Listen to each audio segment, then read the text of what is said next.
अभी एक सवाल मुझे पूछा गया, हम जब विवाह करते हैं ना, विवाह, तो विवाह करते समय कुछ मिलान किया जाता है, नाड़ी का मिलान करते हैं, गोत्र का मिलान करते हैं। आप जानते क्यों करते हैं? नहीं मालूम? कोई लोग तो कहते हैं कि ये बुआबाजी है, कुछ लोग ऐसा कहते हैं कि नाड़ी का मिलान करना, गोत्र का मिलान करना ये बकवास है, इसका कोई फर्क नहीं पड़ता।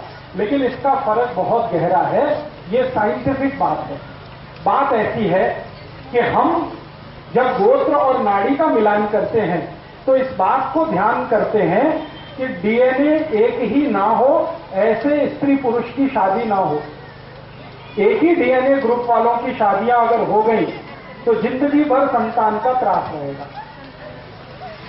एक ही डीएनए ग्रुप में, डीएनए के ग्रुप हैं और वो ग्रुप अगर एक ही जैसे हैं, नजदीक नजदीक का बहुत अंतर नहीं है, उनमें आपस में शादियां हुई तो एक तो संतान होगी नहीं, हो भी गई तो मतिमंद होगी, विकलांग होगी, कमजोर होगी, बुद्धि से बिल्कुल कमजोर होगी, शरीर से कमजोर होगी और संतान जीवित नहीं रहेगी ज्यादा दिन, जल्दी मरेगी।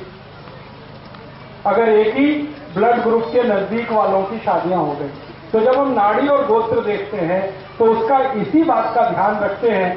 एक ही नाड़ी और एक ही गोत्र में शादी इसलिए नहीं करते हैं ताकि डीएनए एक ना हो।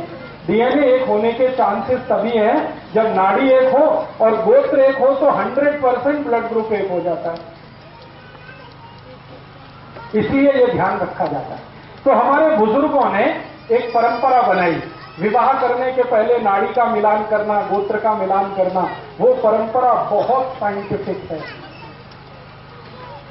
अगर उसका ध्यान रख के आप शादियां करते हैं तो आपकी संतान अच्छी होगी, नहीं ध्यान रखा है तो बहुत तकलीफ होगी।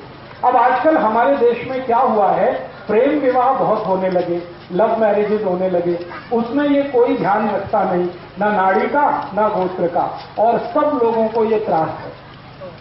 वो आते हैं मेरे पास, ज्यादातर प्रेम विवाह वाले एक संतान नहीं हो रही है, 10-10 साल से परेशान। फिर मैं कहता हूं जरा ब्लड चेक करो, तो ब्लड चेक करते हैं तो पता चला एक ही दोनों का ब्लड ग्रुप है, तो हो ही नहीं सकती संतान, कितनी भी कोशिश करें। तब मैं उनको कहता कि आपको संतान का सुख नहीं है। तो कहते हमने क्या पाप किया था? तो मैंने कहा आपने पाप एक ही किया था, प्रेम विवाह किया था, यही पाप आपने किया। अगर नाड़ी गोत्र का ध्यान रख के करते तो ये नहीं होता। माने इसका क्या है? माने इसका सीधे से ये है कि अगर हम प्रेम विवाह भी करते हैं तो इस बात का ध्यान रखें। अगर इस बात का ध्यान आप नहीं रखते तो आपको भविष्य में बहुत तकलीफें आएंगी। तब प्रेम तो छूट जाएगा, विवाह जो है घिसटता हुआ जाएगा।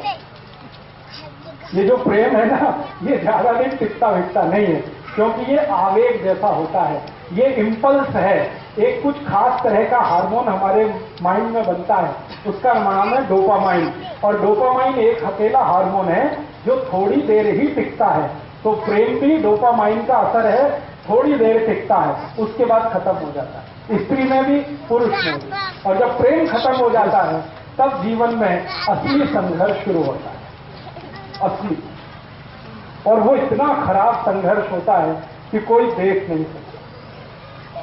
थोड़े दिन पहले तक दोनों एक दूसरे के लिए मरने की तैयारी में हैं और डोपामाइन खत्म होते ही एक दूसरे को मार डालने की तैयारी होती है। ऐसी हालत हो जाती है।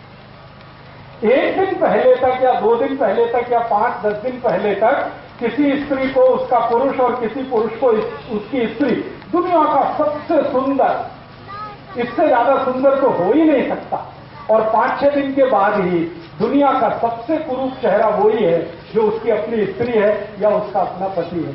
ये सारा खेल डोपामाइन का है। तो प्रेम विवाह जो होते हैं ना, इनमें मैंने अक्सर देखा कि विवाह होते ही प्रेम थोड़े दिन में फना हो जाता है, खाली विवाह रह जाता है, लव चला जाता है, मैरिज रह जाती है, और वो ऐसी घिसटती है जैसे एक टांग का आदमी घिसटता है।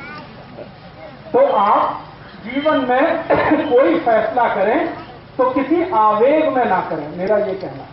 एक डॉक्टर की नाते मैं आपको सलाह दूंगा कि कभी भी जब आपके मन में इंपल्स बहुत ज्यादा हो तो कोई फैसला मत करिए, क्योंकि फैसले के गलत होने की शक्यता सबसे ज्यादा है। इंपल्स बहुत है तो एक बात याद रखिए, डोपामाइन नाम का हार्मोन बहुत है, और ये हार्मोन है विवेक को खत्म कर देता है। विवेक काम ही नहीं करता, विवेक काम नहीं करेगा, फैसला गलत होगा।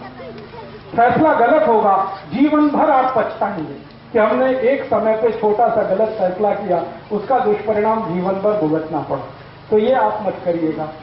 प्रेम करिए, लेकिन विवाह करने से पहले इन बातों का ध्यान रखिए। मैं ये नहीं कहता कि प्रेम मत करिए, प्रेम तो बहुत आवश्यक है जीवन को आगे बढ़ाने के लिए, ले जाने के लिए, लेकिन प्रेम का आवेग खतरनाक है। प्रेम खराब नहीं है, उसमें जो आवेग है, इंपल्स है, वो बहुत खतरनाक है। उसको ध्यान रखिए, आपकी संतान के विषय में सोचकर, देश और समाज और धर्म के विषय में सोचकर। ठीक है, अभी एक दो प्रश्न आ गए। हाँ, ब्लड ग्रुप दोनों का अलग रहे हमेशा, पति और पत्नी का, ये ध्यान रखिए। एक का पॉजिटिव हो, दूसरे का निगेटिव हो, चलेगा। जैसे किसी का बी पॉजिटिव है पति का, पत्नी का बी नेगेटिव है तो भी चलेगा, लेकिन दोनों का बी पॉजिटिव होगा तो तकलीफ, दोनों का बी नेगेटिव हुआ तो तकलीफ। थोड़ा भी अंतर रहना चाहिए, थोड़ा भी अंतर हमेशा रहना चाहिए। जी जी, हाँ, अभी हमारे देश में कुछ परिवारों में ऐसा होता है कि रिलेशन में शादियां होती हैं। ये पूरे भारत में तो नहीं है, महाराष्ट्र में है और थोड़ा सा दक्षिण में कर्नाटक में है। तो कर्नाटक और महाराष्ट्र छोड़ के तो बाकी नहीं, लेकिन हम रिलेशन में शादियां कर रहे हैं। जरूर करिए, लेकिन एक ही चीज का ध्यान रखिए, दोनों का ब्लड ग्रुप सेम ना हो। अगर सेम है तो कोशिश करिए आगे से अवॉइड करें। अब कर ली है तो अब उसमें तो कुछ नहीं, जो हो गया तो बात खत्म हुई। लेकिन आगे से आप दूसरों को जब सलाह करें तो ये ध्यान रखिए उनको कि ब्लड ग्रुप सेम ना हो तभी शादी करें, भले वो नजदीकी रिश्तेदार हो तो। और कोई प्रश्न? कि पति पत्नी दोनों वैवाहिक जीवन जब शुरू करें, अच्छी संतान होना, उसके लिए हमेशा दक्षिण की दिशा में सिर करके सोएं। ये बहुत जरूरी बात थी, मैं भूल गया। पति पत्नी जब अपना जीवन शुरू करें तो हमेशा सिर दक्षिण की दिशा में रख के सोएं, साउथ में। ये भी नियोजन का एक हिस्सा है। और कोई प्रश्न? जी, अब देखिए, एक विज्ञान की माहिती के लिए मुझे पत्र लिख के आया। हमारे शरीर में क्रोमोसोम्स होते हैं जिनको हम गुणसूत्र कहते हैं, एक्स और वाई। तो एक्स और वाई जो क्रोमोसोम्स हैं उसके बारे में एक मोटी माहिती आप सभी को है। एक्स और वाई अगर आपस में मिलेंगे तो हमेशा पुत्र होगा, लड़का होगा। एक्स और एक्स मिलेंगे तो हमेशा बेटी होगी, लड़की होगी। ये मोटी सी माहिती है। अब इसमें समरात्रि का क्या संबंध है? मैंने बोला ना, हमारी पत्नी के या स्त्री के मासिक चक्र के शुरू होने के दिन से 10वां दिन सम, 11वां दिन विषम, 12वां दिन सम, 13वां दिन विषम। तो ये सम विषम का गुणसूत्र के साथ कोई संबंध है? हाँ, संबंध है। जब सम दिन होता है तो उस दिन पुरुष का जो क्रोमोसोम्स है, स्त्री में तो 2 एक्स ही होते हैं, पुरुष में एक्स और वाई दोनों होते हैं। तो पुरुष का जो वाई क्रोमोसोम्स है वो बहुत पावरफुल होता है सम वाले दिन पर, इसलिए पुत्र होने की शक्यता सबसे ज्यादा है। और विषम वाले दिन पर एक्स क्रोमोसोम्स बहुत पावरफुल होता है पुरुष का, इसलिए बेटी या पुत्री होने की शक्यता सबसे ज्यादा है।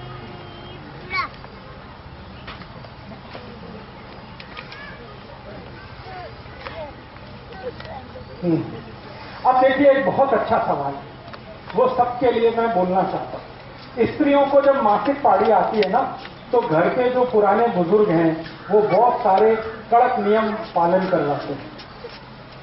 स्वयं पाक घर में नहीं जाना, स्वयं पाक नहीं करना, भोजन नहीं बनाना, ऐसे करना, वैसे करना, वगैरह वगैरह। इसके पीछे का साइंस क्या है? इसके पीछे कुछ खास बात नहीं है, एक ही बात है कि जब स्त्री को मासिक पाली शुरू होती है तो उसके पूरे महीने का सबसे महत्वपूर्ण समय वो है, सबसे महत्व का समय। और मैं विज्ञान की माहिती आपको एक देना चाहता हूं कि वो समय सबसे महत्वपूर्ण तो है ही, सबसे पवित्र भी। उसमें होता क्या है कि स्त्री के शरीर का जो गर्भाशय है वो अपने को स्वच्छ कर रहा है और आने वाली संतान के लिए तैयारी कर रहा है। तो इससे ज्यादा पवित्र और अच्छा तो कुछ नहीं है किसी भी स्त्री के। तो उसकी पवित्रता सबसे ज्यादा उन्हीं दिनों में होती है जब वो मासिक पाली में होती है। और पुरुष के बारे में मैं एक जानकारी देता हूं जो गुणसूत्र के आधार पर है और साइंस के आधार पर है कि पुरुष स्वभाव से अपवित्र होता है।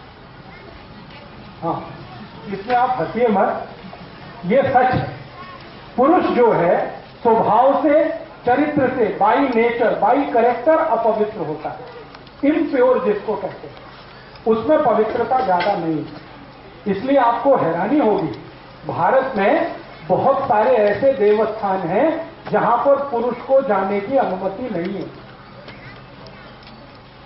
वो ये कहते हैं कि आपको देवस्थान में पूजा करनी है, अपनी पत्नी को लेके आओ। मैं बहुत सारे देवस्थान में नहीं जा सकता। हाँ, मेरे साथ ये दुर्घटना हो चुकी है। केरल में, तमिलनाडु में, आंध्र में ऐसे बहुत मंदिर है। मैं अंदर गया गर्भगृह में पूजा, उसने रोक दिया। पहले तो रोक दिया ये वस्त्र उतारो, तो मैंने कहा ठीक है उतारता हूं। फिर धोती पहनो, धोती माने लुंगी पहनो, मैं वो भी पहन लिया। फिर उसने पूछा आपका विवाह हुआ? मैंने कहा नहीं हुआ, तो आप अंदर नहीं जा सकते। हाँ, मैं पूछा भाई क्यों नहीं जा सकता? उसने कहा आप पवित्र नहीं। हाँ, तो पहली बार मेरे जीवन में मैंने सोचना शुरू किया कि मैं पवित्र नहीं हूं। तो बाद में मैं वहां से लौट आया तो मेरे जो बहुत सीनियर गुरु हैं जिन्होंने मुझे चिकित्सा और ये सब सिखाया, क्योंकि मैं तो टेक्नोलॉजी का आदमी हूं, इंजीनियरिंग फील्ड का, लेकिन चिकित्सा मैंने सीखी। तो जिन गुरुओं ने मुझे सिखाया मैंने उनके सामने ये प्रश्न किया कि मंदिर का पुजारी